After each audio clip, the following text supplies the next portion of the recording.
तो last time हमने पढ़ा था बेसिकली कि न्यूक्लियो SN1 रिएक्शंस होते क्या हैं, ठीक है, और उनको कौन कौन से फैक्टर्स होते हैं जो उनको अफेक्ट करते हैं। हमने कहा था कि न्यूक्लियोफिलिक सब्स्टिट्यूशन रिएक्शन जो होते हैं वो दो तरह के होते हैं, एक SN1 होते हैं और एक SN2।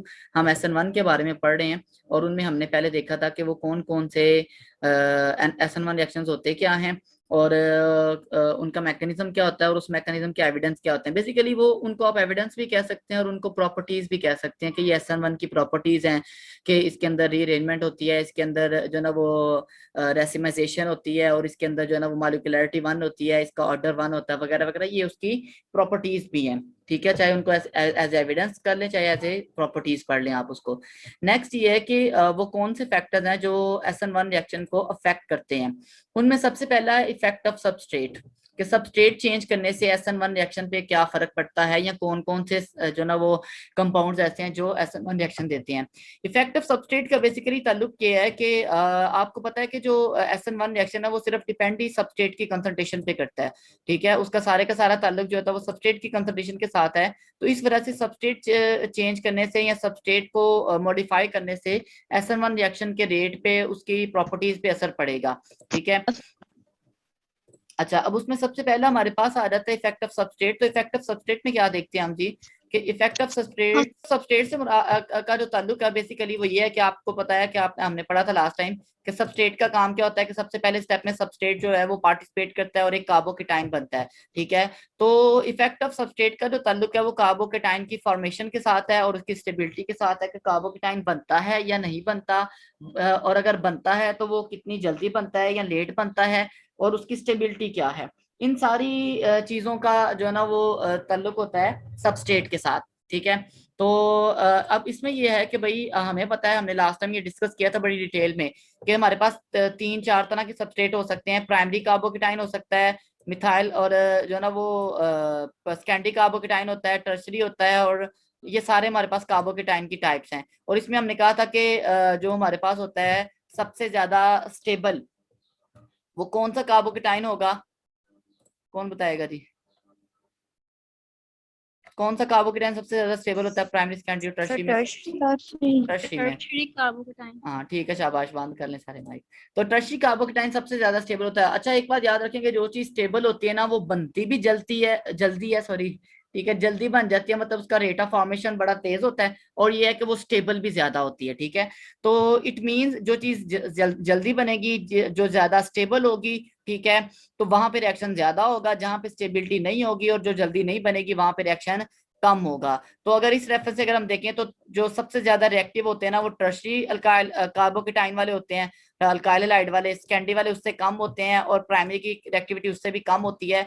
बल्कि आमतौर पे प्राइमरी जो होते हैं ना अल्काइल हैलाइड या प्राइमरी कार्बोकेटाइन है वो SN1 रिएक्शन देते ही नहीं है, उनके साथ SN1 रिएक्शन होता ही नहीं है। उनका दूसरा मैकेनिज्म होता है, SN2 फॉलो करते हैं। यो सेकेंडरी के साथ हो भी सकता है और नहीं भी हो सकता, कुछ ऐसी कंडीशन होते हैं जिनमें सेकेंडरी के साथ SN1 मैकेनिज्म हो जाता है, कुछ में नहीं होता। और जो टर्शरी कार्बोकेटाइन है ये फॉलो ही SN1 मैकेनिज्म करते हैं, ठीक है, ये SN1 मैकेनिज्म ही फॉलो करते हैं, ठीक है, और उसके अकॉर्डिंग इनके अंदर जो है ना वो रिएक्शन होता है, ठीक है। तो ये होता है। अब यहाँ पे देखिए आपको एक टेबल नजर आ रहा है कि अगर हम मुख्तलिफ कार्बोकेटाइंस के लिए SN1 मैकेनिज्म का रेट देखें। अगर हमारे पास मिथाइल ब्रोमाइड हो, ठीक है, और इसका रिलेटिव रेट देखें तो आप देखेंगे कि टर्शरी कार्बोकेटाइन का जो रेट है रिएक्शन का वो कई लाख गुना ज्यादा है प्राइमरी और सेकेंडरी से। सेकेंडरी का भी रेट है थोड़ा सा, रिएक्शन देता तो है लेकिन थोड़ा सा, और प्राइमरी और मिथाइल का जो ना वो रेट ऑफ रिएक्शन इतना कम है कि ये जो है ना वो तकरीबन ना होने के बराबर है। ये SN1 मैकेनिज्म के थ्रू रिएक्शन देते ही नहीं है, ठीक है।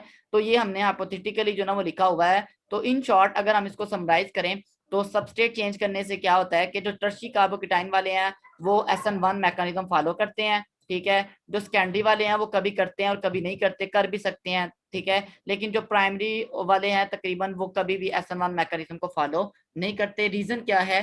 रीजन कार्बोकेटाइन की स्टेबिलिटी है। क्योंकि टर्शरी कार्बोकेटाइन स्टेबल होता है ये बन जाता है आसानी से, सेकेंडरी भी थोड़ा बहुत स्टेबल होता है ये भी बन जाता है, प्राइमरी और मिथाइल वाले स्टेबल नहीं होते तो ये नहीं बनते, और इस वजह से इनके साथ जो है ना वो SN1 मैकेनिज्म के थ्रू रिएक्शन भी नहीं होता। जी कुछ पूछना बच्चे आपने? अच्छा, उसके बाद आ जाता है नेक्स्ट हमारे पास जो फैक्टर आ जाता है इफेक्ट ऑफ न्यूक्लियोफाइल। न्यूक्लियोफाइल, अच्छा देखिए मैं एक बात, जब मैं लफ्ज बोल रहा हूँ सबस्ट्रेट न्यूक्लियोफाइल, तो आपको ये आते हैं ऑलरेडी, हमने 2 दफा पढ़े हुए हैं बड़ी डिटेल में, तो इसलिए मैं इसको नहीं डिस्क्राइब करा कि न्यूक्लियोफाइल क्या होता है। ठीक है, तो हमने पढ़ा था जी SN1 रिएक्शन में कि एक हमारे पास है ये सबस्ट्रेट है। ठीक है, इसके पहले स्टेप में क्या होता है कि वो जो लीविंग ग्रुप है वो निकल जाता है और पीछे रह जाता है कार्बोकेटाइन। ठीक है, प्लस ये X नेगेटिव बन के निकल गया। ठीक है, अब इस कार्बोकेटाइन के साथ आके एक न्यूक्लियोफाइल लग जाता है, न्यूक्लियोफाइल जो कि न्यूक्लियस लविंग होता है, जो कि पॉजिटिव को अट्रैक्ट करता है, ये इसके साथ आके लग जाता है सेकंड स्टेप में। ठीक है, और ये हमारे पास एक प्रोडक्ट बन जाती है। ठीक है, अब इस सारे प्रोसेस में हमने कहा था कि ये पहला स्टेप जो होता है ये स्लो स्टेप होता है और इसी पे रेट ऑफ रिएक्शन डिपेंड करता है। दूसरा स्टेप जो होता है ये फास्ट होता है, इस पे रेट ऑफ रिएक्शन डिपेंड नहीं करता। तो रिएक्शन डिपेंड कर रहा है इस पहले रिएक्शन पे, और इस पहले रिएक्शन में न्यूक्लियोफाइल कहीं पे नहीं है। इसमें पहले रिएक्शन को, पहले स्टेप को करवाने के लिए न्यूक्लियोफाइल कहीं पे नजर नहीं आ रहा पिक्चर में। तो इट मींस जो ना SN1 रिएक्शन का न्यूक्लियोफाइल चेंज करने से उसकी स्पीड पे, उसकी जो ना वो रेट पे कोई फर्क नहीं पड़ता। ठीक है, न्यूक्लियोफाइल का कोई इफेक्ट नहीं होता। मिसाल के तौर पर अगर आपके पास 2 रिएक्शन, फर्ज करें आपके पास एक प्रोडक्ट है, ये वाली सबस्ट्रेट है। ठीक है, ये आपके पास सबस्ट्रेट है SCCC, ये एक टर्शी कार्बोकेटाइन है और इसके साथ ब्रोमाइड लगा हुआ है। इसका रिएक्शन आप चाहे जो ना वो इसमें रिप्लेस कर दें Br को OH के साथ। ठीक है, चाहे आप इसको रिप्लेस कर दें H2O के साथ। ठीक है, OH नेगेटिव। अब OH नेगेटिव एक बड़ा स्ट्रॉन्ग न्यूक्लियोफाइल है और H2O एक वीक न्यूक्लियोफाइल है।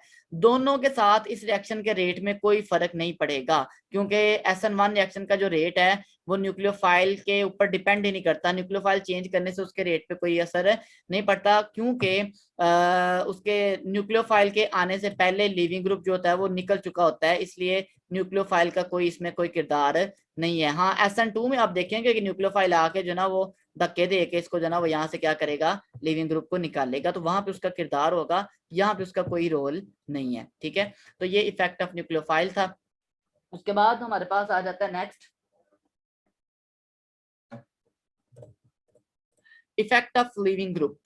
अब लिविंग ग्रुप का बड़ा मेन रोल होता है। ठीक है, लिविंग ग्रुप आपको पता है, लिविंग ग्रुप जाएगा तो रिएक्शन शुरू होना है। हम पढ़ ये रहे हैं कि हमारे पास ये जो होता है एक्स लिविंग ग्रुप जो भी है, ये लिविंग ग्रुप जो है ना सबसे पहले स्टेप में क्या होता है, रिमूव होता है, जाता है और कार्बोकेटाइन बनता है।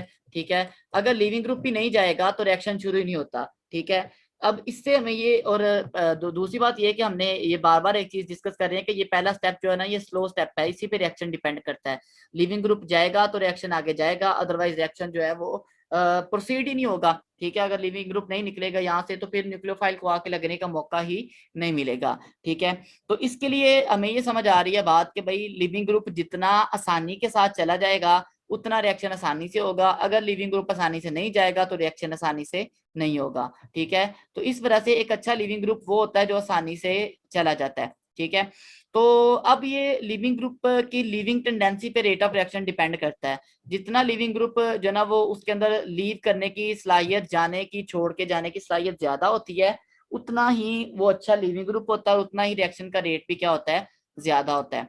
ठीक है, और अच्छा लिविंग ग्रुप वही होता है जो आसानी से उतर जाए, और अच्छा आसानी से उतरने वाला लिविंग ग्रुप होता कौन सा है, कि जो वीक बेस हो।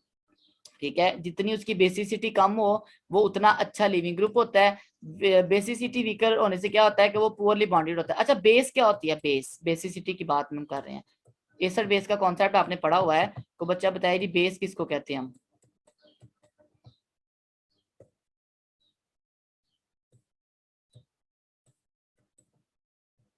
सर जो OH negative answer, OH negative दे, और एक हो गया जी OH नेगेटिव जो दे उसको बेस कहते हैं। और कोई डेफिनेशन है? सर जो इलेक्ट्रॉन डोनेट करे, जो इलेक्ट्रॉन्स का पेयर डोनेट करे, इलेक्ट्रॉन का पेयर डोनेट करे उसको हम कहते हैं जी वो क्या है, बेस कहते हैं। ठीक है, तो यहाँ प्रोटॉन एक्सेप्ट करे, ठीक है, उसको भी हम क्या कहते हैं, बेस कहते हैं। तो ये तीनों डेफिनेशन बेस के हैं, तीनों ठीक है। अब यहाँ पे ये बताएं मुझे कि इन तीनों डेफिनेशंस में से हमारे यहाँ पे यूज करने के लिए कौन सी डेफिनेशन यूज होगी। इस SN1 रिएक्शन में हम कौन सी डेफिनेशन को जो ना वो यूज करेंगे जब हम बेस का लफ्ज बोलेंगे, तो उससे मुराद कौन सी सर इतने बच्चे हैं, एक एक बताएंगे तो 3 तो हैं टोटल, किसी का तो सही होगा ना। नेगेटिव। अच्छा, आपने बता दिया OH नेगेटिव। और कोई बताइए, जो बच्चे बोलते हैं इनके अलावा कोई बताए, लीना, ये इसके जवेरिया, इनके अलावा कोई बताए। अरूज, अंबर, मीना, शाहिद, इनमें से कोई बताइए जी, कौन सी यहाँ पे यूज करेंगे हम बेस की डेफिनेशन।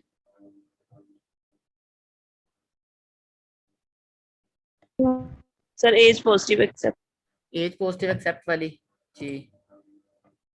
और कोई? चले जी, हम उस दिन से डिस्कस कर रहे हैं कि यहाँ पे जो न्यूक्लियोफाइल है या जो लिविंग ग्रुप है, उनका ताल्लुक होता है कि न्यूक्लियोफाइल के पास इलेक्ट्रॉन का पेयर होता है, लिविंग ग्रुप इलेक्ट्रॉन का पेयर लेके जाता है। ठीक है, तो बेसिकली यहाँ पे जो हम बेस की डेफिनेशन डिस्कस करेंगे वो इलेक्ट्रॉन के पेयर वाली है, कि बेस वो होता है जो इलेक्ट्रॉन का पेयर डोनेट कर सकता है। ठीक है, जो अच्छा बेस होता है वो इलेक्ट्रॉन का पेयर अच्छी तरह से डोनेट करता है, और जो इलेक्ट्रॉन का पेयर अच्छी तरह से डोनेट करेगा उसका बॉन्ड भी क्या होगा, स्ट्रॉन्ग होगा। ये देखे ना, ये लिविंग ग्रुप है, अगर इसने जो ना वो जब बॉन्ड बनाया था ना, इसने लिविंग ग्रुप ने पहले जब बॉन्ड बना हुआ था, इस बॉन्ड के लिए दोनों इलेक्ट्रॉन इसने दिए हुए हैं। ठीक है, और जितना इसके अंदर इलेक्ट्रॉन डोनेट करने की सलाहियत ज्यादा होगी उतना ही अच्छा बेस होगा, और उतना ये वाला बॉन्ड जो है वो क्या होगा, स्ट्रॉन्ग होगा। ठीक है, अगर ये स्ट्रॉन्ग होगा, बेस स्ट्रॉन्ग होगा, तो बॉन्ड भी क्या होगा, स्ट्रॉन्ग। ठीक है, तो लेकिन अगर बेस ही वीक होगा, अगर बेस वीक होगा तो ये वाला बॉन्ड भी क्या होगा, वीक होगा। वीक बेस वो होता है जिसके अंदर इलेक्ट्रॉन देने की सलाहियत, वीक बेस वो होता है जिसके अंदर इलेक्ट्रॉन देने की सलाहियत जो होती है वो कम होती है, और इलेक्ट्रॉन देने की सलाहियत कम होने की वजह से वो क्या होता है कि वो इतने ज्यादा इलेक्ट्रॉन का पेयर अच्छी तरह डोनेट नहीं करता, और उसके अंदर इलेक्ट्रॉन वापस लेने की सलाहियत ज्यादा होती है, क्योंकि उसने शेयर ऑलरेडी नहीं किया होता, थोड़ा सा ऐसे बस उसको आश्रय किया होता उसके साथ, उसने कार्बन के साथ। ठीक है, तो अच्छा वीक बेस जो होता है ना वो अच्छा लिविंग ग्रुप होता है। अच्छा लिविंग ग्रुप वो होता है जो आसानी के साथ यहाँ से चला जाए, और आसानी के साथ वो जाएगा जो इलेक्ट्रॉन का पेयर जो है ना वो अकोमोडेट कर सके, जिसके ऊपर जो नेगेटिव चार्ज है वो क्या हो सके, अकोमोडेट हो सके। अच्छा, यहाँ पे ना एक और कॉन्सेप्ट है छोटा सा, वो समझिएगा। आपने एक कॉन्सेप्ट पढ़ा हुआ है, कॉन्जुगेट एसिड बेस कॉन्सेप्ट। ठीक है, आपको पता है कि हर एक एसिड का एक कॉन्जुगेट बेस होता है, और हर बेस का एक कॉन्जुगेट एसिड होता है। मसलन ये OH नेगेटिव अगर एक बेस है, ठीक है, इसको अगर हम देंगे H पॉजिटिव, बेस वो होता है जो H पॉजिटिव लेता है, तो ये कन्वर्ट हो जाएगा H2O में। ठीक है, अब ये अगर बेस है, OH क्या है, बेस, तो H2O क्या है, इसका कॉन्जुगेट एसिड। ठीक है, कॉन्जुगेट एसिड और बेस में फर्क होता है H पॉजिटिव का, एक के अंदर H पॉजिटिव होता है, एक के अंदर नहीं होता। ठीक है, इसी तरह ये अगर एसिड है तो ये उसका कॉन्जुगेट बेस है। इस कॉन्जुगेट एसिड बेस पेयर के अंदर अगर एक चीज स्ट्रॉन्ग होगी, अगर बेस स्ट्रॉन्ग है, ठीक है, तो एसिड क्या होगा, वीक होगा।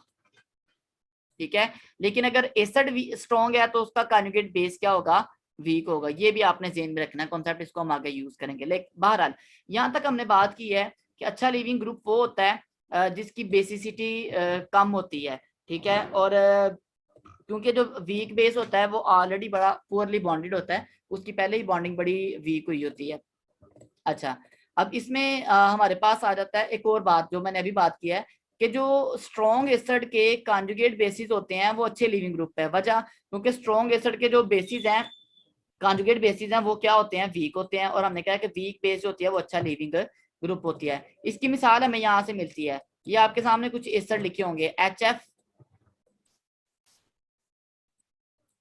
HCl, HBr और HI, ये 4 एसिड हैं, hydrofluoric acid, hydrochloric acid, hydrobromic acid, hydroiodic acid. इनमें से सबसे वीक एसिड है HF। ठीक है, उसके बाद सेकंड नंबर पे स्ट्रॉन्ग है HCl, फिर उससे ज्यादा स्ट्रॉन्ग है HBr, और इनमें सबसे ज्यादा स्ट्रॉन्ग है HI। ठीक है, अच्छा, अब इसका मतलब ये है कि जब इसको डिसोसिएट करेंगे, इसका H निकालेंगे, ठीक है, तो इसका कॉन्जुगेट बेस बनेगा F नेगेटिव, इसका कॉन्जुगेट बेस बनेगा Cl नेगेटिव, इसका कॉन्जुगेट बेस बनेगा Br नेगेटिव, ठीक है, और इसका बनेगा जी I नेगेटिव, ठीक है। अगेन एक बात याद रखें, ये लेफ्ट साइड वाले एसिड हैं और राइट साइड वाले उनके कॉन्जुगेट बेस हैं। ये क्या है जी? कॉन्जुगेट बेस, ठीक है। और हमने कहा है कि एसिड जितना स्ट्रॉन्ग होता है उसका कॉन्जुगेट बेस उतना ही वीक होता है, या एसिड जितना वीक होता है उसका कॉन्जुगेट बेस उतना ही क्या होता है? स्ट्रॉन्ग होता है, ठीक है। तो इसका मतलब ये है कि इनमें सबसे स्ट्रॉन्ग एसिड कौन सा है? HI सबसे स्ट्रॉन्ग एसिड है, तो इसका बनने वाला कॉन्जुगेट बेस जो कि I नेगेटिव है वो सबसे ज्यादा वीक बेस है, ठीक है। और हमने पढ़ा है कि जो वीक बेस होते हैं वो अच्छे लीविंग ग्रुप होते हैं, ठीक है। तो इट मींस अगर हम हैलोजेंस को कंपेयर करें तो इनमें सबसे ज्यादा अच्छा लीविंग ग्रुप जो है वो F नेगेटिव है, ठीक है। जो सॉरी I नेगेटिव है, उनमें सबसे ज्यादा अच्छा लिविंग ग्रुप जो है वो I नेगेटिव है, और क्योंकि उसमें सबसे ज्यादा स्ट्रॉन्गेस्ट जो एसिड था ना वो उसका था, ठीक है। तो ये एक जो ना वो इफेक्ट है न्यूक्लियोफाइल लिविंग ग्रुप का, सॉरी, कि जो अच्छा वीक बेस होगा वो अच्छा लिविंग ग्रुप होगा, ठीक है। और ये देखे ना, ये वीक बेस है I नेगेटिव, ठीक है, और ये वाला जो है ना वो वीक बेस जो है ना वो सबसे बेस्ट लिविंग ग्रुप है, ठीक है। और ये सबसे वर्स्ट लिविंग ग्रुप है। वर्स्ट लिविंग ग्रुप वो होता है जो निकलता है, जो कहता है मैंने नहीं जाना, जो मर्जी कर लो, क्योंकि वो बड़ी स्ट्रांगली वहां पे बॉन्डेड होता है, वो बड़ी मजबूती से वहां पे जुड़ा होता है जी। यहाँ तक को मसला हो तो पूछे, आगे चलें। अच्छा, उसके बाद आ जाता है कि फिर ये एक और एक एग्जांपल दी हुई है जस्ट इंफॉर्मेशन के लिए कि ये सबसे अच्छा लिविंग ग्रुप ये है ट्राइफ्लेट आयन जो है ना, इसको हम बोलते हैं, ये सुपर लिविंग ग्रुप है। ये बड़ी आसानी के साथ जो है ना वो निकल जाता है, जब इसने निकलना हो तो सबसे अच्छा लिविंग ग्रुप जो है ना वो ये वाला है। अच्छा, अब अच्छे लिविंग ग्रुप की एक और निशानी होती है या एक और उसकी प्रॉपर्टी होती है। देखें, एक प्रॉपर्टी मैंने अच्छे लिविंग ग्रुप की ये बताई है कि उसकी बेसिसिटी, जितना वीक बेस होगा उतनी उसकी जो ना वो अच्छा लिविंग ग्रुप होगा, ठीक है। और जो स्ट्रॉन्ग बेस होगा वो अच्छा लिविंग ग्रुप नहीं होगा। दूसरी उसकी प्रॉपर्टी ये होती है कि जो अपने इलेक्ट्रॉन्स को अकोमोडेट कर सके। देखिए, इलेक्ट्रॉन्स से मुराद ये होता है कि जब लिविंग ग्रुप ने लीव होना उसके ऊपर नेगेटिव चार्ज आना है। मिसाल के तौर पर ये अगर आपके पास एक L है, लिविंग ग्रुप है, जब इसने निकलना है इसने इलेक्ट्रॉन लेके निकलना है, ठीक है। अब ये इलेक्ट्रॉन लेके निकला तो इसके ऊपर चार्ज आ गया नेगेटिव, ठीक है ना। तो इसके ऊपर नेगेटिव चार्ज आ गया। अब इस नेगेटिव चार्ज को ये संभाल भी सकता है या नहीं संभाल सकता। जितना ये इस नेगेटिव चार्ज को अच्छी तरह से अकोमोडेट कर सकेगा उतना वो अच्छा लिविंग ग्रुप होगा। अगर वो नेगेटिव चार्ज को संभाल ही नहीं सकता तो उसको पता है कि यार मैं इतने जोगा नहीं हूँ, मैं नेगेटिव चार्ज को अकोमोडेट नहीं कर सकता, तो वो यहाँ से निकलेगा ही बड़ा सोच के अच्छा यार निकलता हूँ, अच्छा जाता हूँ, ये करता हूँ, बहाने बहाने से निकलेगा या आहिस्ता से निकलेगा या निकलेगा ही नहीं, ठीक है। तो अच्छा लिविंग ग्रुप वो होता है जो इलेक्ट्रॉन्स को या नेगेटिव चार्ज को क्या कर सके, अकोमोडेट कर सके, ठीक है। मिसाल के तौर पर आपके पास दो लिविंग ग्रुप लिखे हुए हैं, एक RO है अल्कोक्सी जिसको हम बोलते हैं RO नेगेटिव, और एक है ये वाला फिनॉक्सी है या फिनॉक्साइड आयन इसको हम बोलते हैं, बेंजीन के साथ O नेगेटिव लिखा हुआ। अब इनमें से हम कह रहे हैं कि इनमें से जो है ना वो ये वाला जो है ये गुड लिविंग ग्रुप है, ये वाला गुड लिविंग ग्रुप नहीं है, ठीक है। उसकी रीजन क्या है? उसकी रीजन ये है कि इसका चार्ज जो है नेगेटिव चार्ज वो लोकलाइज्ड है, वो सारे का सारा O पे ही है, बल्कि पीछे से R भी इलेक्ट्रॉन की डेंसिटी को डोनेट कर रहा है इंडक्टिव इफेक्ट के जरिए। तो इसका नेगेटिव चार्ज जो ना वो संभालना इतना आसान नहीं है, नेगेटिव चार्ज बड़ा मुश्किल है, लोकलाइज्ड है एक ही जगह पे। जबकि इसके पास क्या फैसिलिटी है कि ये अपना नेगेटिव चार्ज रिंग के अंदर रेजोनेट करवा देता है। ये नेगेटिव चार्ज इधर आ गया, ठीक है, अगली दफा इधर आ गया, अगली दफा इधर आ गया, तो ये नेगेटिव चार्ज अकेले O पे नहीं रहता बल्कि पूरी रिंग पे रेजोनेट होता है, रेजोनेंस होती है, जिसके नतीजे में क्या होता है कि ये जो होता है ना ये क्या हो जाता है, स्टेबल हो जाता है। आपको पता है जितनी ज्यादा रेजोनेंस फॉर्म होती है उतनी ज्यादा क्या होती है, स्टेबिलिटी होती है। तो अभी हम क्या कह रहे हैं कि जो जितना ज्यादा स्टेबल होगा वो उतना ही अच्छा लिविंग ग्रुप होगा, ठीक है। तो इट मींस इन दोनों में से जो अच्छा लिविंग ग्रुप है वो ये होता है। यहाँ आम जनरली हम कह सकते हैं कि एक ऐसा लिविंग ग्रुप जिसके अंदर रेजोनेंस होती है, जिसके अंदर नेगेटिव चार्ज रेजोनेट कर सकता है, वो एक अच्छा लिविंग ग्रुप होता है। जिसके अंदर रेजोनेंस नहीं होती वो एक अच्छा लिविंग ग्रुप नहीं होता। ये दो बातें हो गई कि लीविंग ग्रुप अच्छा कौन सा होता है, एक वो कि जो कि वीक बेस हो, और दूसरा वो होता है जो जिसके अंदर नेगेटिव चार्ज अकोमोडेट करने की सलाहियत हो, मतलब वो नेगेटिव चार्ज को अच्छी तरह से क्या कर सके, अकोमोडेट कर सके। अच्छा ये बात होगी।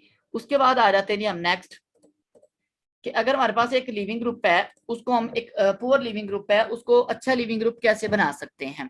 ठीक है, तो उसके लिए हमारे पास दो मेथड है। नंबर वन है प्रोटोनेशन। प्रोटोनेशन का मतलब होता है कि हम उसको प्रोटॉन देते हैं।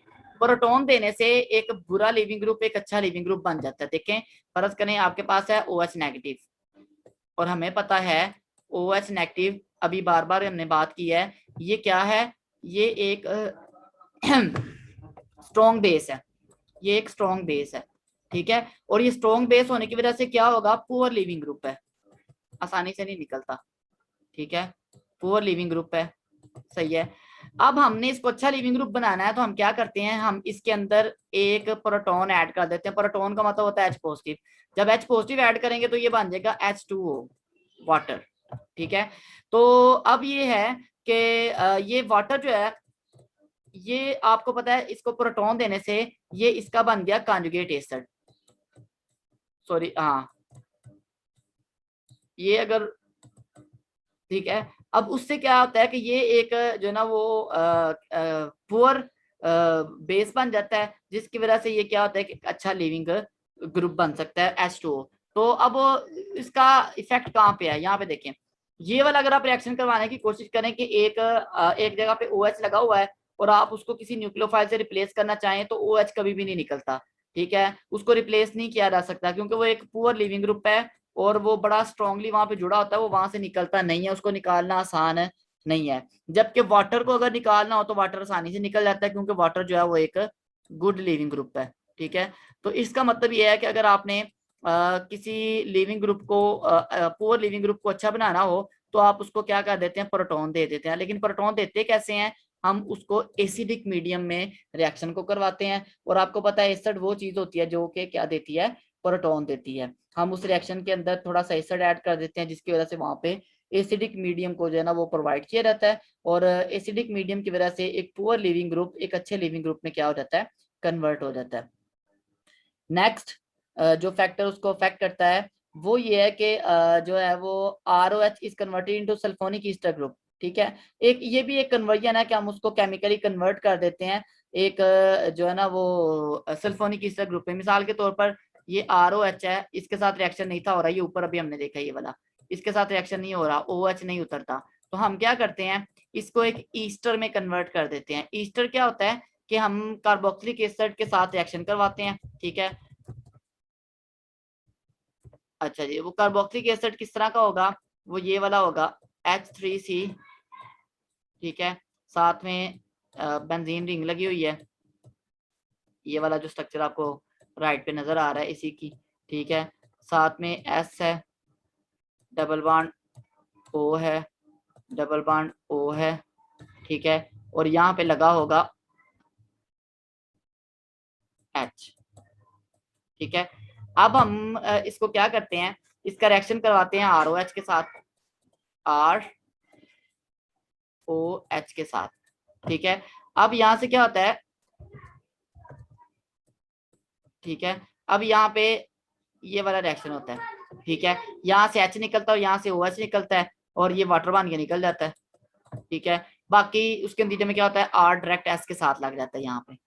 ठीक है, अब ये वाला जो ग्रुप है ना, ये जो ब्लू कलर के आपको नजर आ रहा है, इसको सल्फोनिक ईस्टर बोलते हैं, ये एक अच्छा लीविंग ग्रुप है। तो हम एक बुरे क्योंकि हमें ये R चाहिए था ना, हमने इस R के साथ किसी न्यूक्लियोफाइल का लगाना था। इस R के साथ न्यूक्लियोफाइल तब तक नहीं लग सकता जब तक इससे हम OH को रिमूव नहीं करते।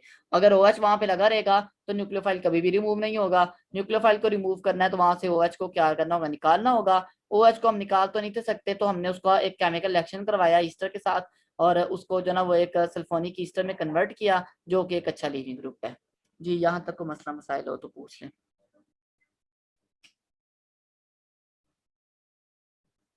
नेक्स्ट होता है जी इफेक्ट ऑफ सॉल्वेंट। अच्छा, सॉल्वेंट क्या होता है भला, सॉल्वेंट को पहले समझिए कि सॉल्वेंट काम क्या करता है। सॉल्वेंट का काम होता है डिसॉल्व करना, किसी चीज को अपने अंदर हल करना। किसी चीज को हल करने का मतलब क्या होता है, ठीक है। फर्ज करें आपके पास एक NaCl है, ठीक है। NaCl, आपको पता है NaCl में Na पॉजिटिव होता है और Cl क्या होता है, नेगेटिव होता है। अगर आप इसको पानी में हल करना चाहते हैं तो पानी क्या करेगा, पानी क्या करेगा जी, पानी का जो H पॉजिटिव है, ठीक है, पानी के अंदर H पॉजिटिव, पार्शियल पॉजिटिव वाला और पार्शियल नेगेटिव हुआ है, ठीक है। ये इसको अट्रैक्ट करेगा, नेगेटिव वाले को पॉजिटिव वाला, ठीक है। और पानी का जो नेगेटिव O है वो इसके पॉजिटिव को क्या करेगा, अट्रैक्ट करेगा, ठीक है। इसको अट्रैक्ट करेगा, पहले वो इनको अलग-अलग कर देगा पानी, ठीक है। पानी इसको सबसे पहले क्या कर देगा जी, इन दोनों को स्प्लिट कर देगा, ठीक है। इन दोनों को अलग-अलग कर दिया, सही है। अब उसके बाद क्या करेगा, वो इनको इनमें से हर एक को चारों तरफ से घेर लेगा। मतलब जो इसका पॉजिटिव था ना, जिसको आपने हल किया था NaCl का, Na पॉजिटिव, उसको हर तरफ से O नेगेटिव पानी का क्या करेगा, सराउंड करेगा, घेर लेगा। और सिर्फ घेरेगा नहीं बल्कि उसके साथ अट्रैक्शन भी डेवलप करेगा, ठीक है। हर तरफ से उसने घेरा हुआ है। इस प्रोसेस को हम कहते हैं डिसोल्यूशन या हल होना, किसी एक चीज का दूसरी चीज में हल होना, ठीक है। और जो चीज हल हो जाती है वो स्टेबल हो जाती है, ठीक है। अब हमें पता है कि जो ये SN1 मैकेनिज्म है, इसके अंदर कार्बोकेटाइन बनता है पहले स्टेप में। ये देखे ना, पहले स्टेप में बन रहा है कार्बोकेटाइन, एक केटाइन बन रहा है पॉजिटिव चार्ज वाला, ठीक है। और एक क्या बन रहा है, एनाइन, ठीक है। तो एक ऐसा सॉल्वेंट जो केटाइन और एनाइन को हल कर सके अपने अंदर, हल करने का मतलब यह है कि वो उसको सराउंड कर ले, चारों तरफ से घेर ले, ठीक है। वो सॉल्वेंट जो होता है वो क्या करेगा, इस रिएक्शन को फेवर करेगा। मतलब वो अगर सॉल्वेंट वो वाला होगा तो रिएक्शन फौरन से हो जाएगा, क्योंकि उसको पता है कि जब रिएक्शन के बाद केटाइन और एनाइन बनेंगे तो वो आसानी के साथ हल हो जाएंगे। और जो चीज हल हो जाती है वो क्या होती है, स्टेबल होती है। तो इनको पॉजिटिव और नेगेटिव को हल कौन करेगा, पॉजिटिव और नेगेटिव को हल करता है पोलर सॉल्वेंट। आपको पता है पोलर सॉल्वेंट जो है, सॉल्युबिलिटी लाइक का जो प्रिंसिपल है, लाइक डिसॉल्व्स लाइक, कि पोलर चीजें पोलर में हल होती हैं सॉल्वेंट में, और नॉन पोलर चीजें नॉन पोलर सॉल्वेंट में क्या होती हैं, हल होती हैं। तो पॉजिटिव और नेगेटिव को हल कर सकता है पोलर सॉल्वेंट, ठीक है। जिसकी वजह से क्या हम कह सकते हैं कि जब हमारे पास जो रिएक्शन हम करवा रहे हैं अगर उसको पोलर सॉल्वेंट में करवाएंगे तो SN1 रिएक्शन का रेट जो है वो ज्यादा होगा। SN1 का जो रेट है इंक्रीज कर देगा, ठीक है। Rate of SN1 reaction increase in polar solvent, ठीक है। तो पोलर सॉल्वेंट में ये वाला SN1 जो रिएक्शन है इसका रेट क्या हो जाता है, इंक्रीज हो जाता है, ठीक है। क्यों, क्योंकि पोलर सॉल्वेंट इस रिएक्शन में जो बनने वाला केटाइन है और जो इस रिएक्शन में बनने वाला एनाइन है उसको क्या कर लेता है, अपने अंदर डिसॉल्व कर लेता है, ठीक है। पोलर सॉल्वेंट की मिसाल पानी है, पानी अकेला। अच्छा, दो तरह के हमारे पास सॉल्वेंट होते हैं, एक प्रोटिक होते हैं और एक प्रोटिक। आपने शायद उसमें पढ़ा हुआ है, वो सॉल्वेंट्स में आपने पढ़ा होगा प्रोटिक और एप्रोटिक सॉल्वेंट्स, ठीक है। प्रोटिक सॉल्वेंट्स वो होते हैं जिनके अंदर प्रोटॉन होता है, हाइड्रोजन होता है डायरेक्टली अटैच विद O या N हाईली इलेक्ट्रोनेगेटिव एटम, ठीक है। और एप्रोटिक होते हैं जिनके अंदर हाइड्रोजन नहीं अटैच होता ऑक्सीजन या नाइट्रोजन वगैरह के साथ जी। तो ये जो होता है ना, दोनों तरह के सॉल्वेंट पोलर हो सकते हैं, प्रोटिक भी हो सकते हैं, प्रोटिक। तो दोनों तरह के जो पोलर सॉल्वेंट हैं ये SN1 रिएक्शन मैकेनिज्म को फेवर करते हैं और ये उसको उसके रेट को क्या कर देते हैं, इंक्रीज कर देते हैं। अब जो पोलैरिटी है ना उसको मेजर करने के लिए डाइलेक्ट्रिक कांस्टेंट एक हमारे पास होती है क्वांटिटी। मसलन जितना डाइलेक्ट्रिक कांस्टेंट ज्यादा होगा उतनी पोलैरिटी ज्यादा होगी। अब इसका डाइलेक्ट्रिक कांस्टेंट 6 है, इसका 33 है, फॉर्मिक एसिड का 58 है, वाटर का 78 है। तो इट मींस डाउन, ठीक है, टॉप टू बॉटम जो है वो पोलैरिटी इंक्रीज कर रही है, ठीक है। जितनी जो ना डाइलेक्ट्रिक कांस्टेंट ज्यादा होगा उतना जो ना वो सॉल्वेंट जो है वो ज्यादा पोलर होता रहेगा, ठीक है। तो जितनी डाइलेक्ट्रिक कांस्टेंट ज्यादा होता है उतनी पोलैरिटी ज्यादा होती है और उतना ही रिएक्शन का रेट भी क्या हो जाता है, ज्यादा हो जाता है, ठीक है। अब यहाँ पे देखिए, अगर आपका एक रिएक्शन उसने मिसाल दी हुई है कि अगर हमने टर्शरी ब्यूटाइल क्लोराइड का रिएक्शन करवाना है, टर्शरी ब्यूटाइल क्लोराइड जो आप उस दिन से देख रहे हैं ये होता है CH3 और CH3, ठीक है। तो टर्शरी ब्यूटाइल क्लोराइड है, इसका जो पहला स्टेप है जिसमें ये एक केटाइन बना रहा है और एक क्या बन रहा है, एनाइन बना रहा है, ठीक है, ये बाकी उसके साथ लगे हुए हैं, ठीक है। इसका रिएक्शन करवाया गया डिफरेंट सॉल्वेंट में। पहली दफा सॉल्वेंट लिया एसिटिक एसिड, तो अगर उसका रेट 1 था, अच्छा ये रिलेटिव रेट होता है, रिलेटिव रेट से मुराद है कि एसिटिक एसिड की दफा जो भी रेट ऑफ रिएक्शन था, मेथानॉल को यूज करने पे वो रेट 4 गुना हो गया, ठीक है, और फॉर्मिक एसिड को यूज करने पे वो रेट 5000 गुना हो गया, और वाटर में वो रिएक्शन जो है उसका रेट 1,50,000 गुना जो ना वो बढ़ गया rate of reaction as compare to acetic acid. ये रिलेटिव रेट होता है, ये एब्सोल्यूट रेट नहीं होता, ठीक है। तो इसका मतलब ये होगा कि जैसे जैसे हम सॉल्वेंट की पोलैरिटी बढ़ाएंगे वैसे वैसे रेट ऑफ रिएक्शन भी जो है वो क्या होता रहेगा, इंक्रीज होता रहेगा।